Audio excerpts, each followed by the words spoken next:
Oh, they're totally different in every way. The thing that I value most about fiction is how free it is. That anytime there's something I want to pursue, I can.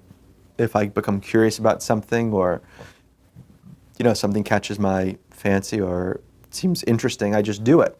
I follow it. There's no question about usefulness or a necessary destination.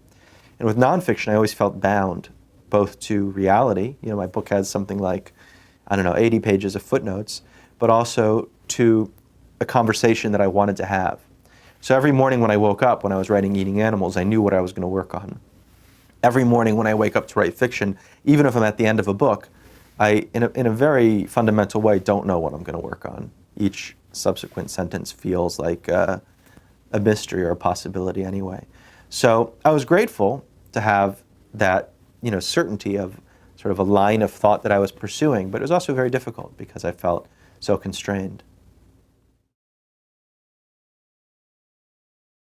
Well, I begin with nothing, and I unfortunately usually end with nothing in terms of a day-to-day process. But it's just a blank page. I've never had characters before I started writing. I've never had a moral. I've never had a story to tell. I've never had some voice that I found and wanted to share.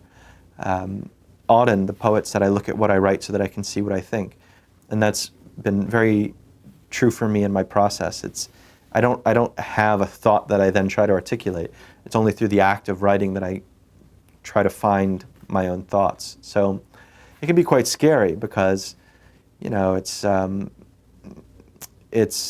a kind of faith, I guess, that you have to have either in yourself or in the process, that something good will come from filling blank pages. And it very, very often doesn't feel that way.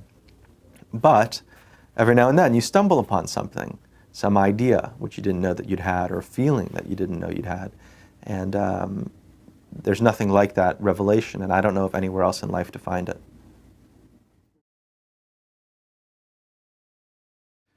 Zadie Smith wrote an essay about humor in The New Yorker.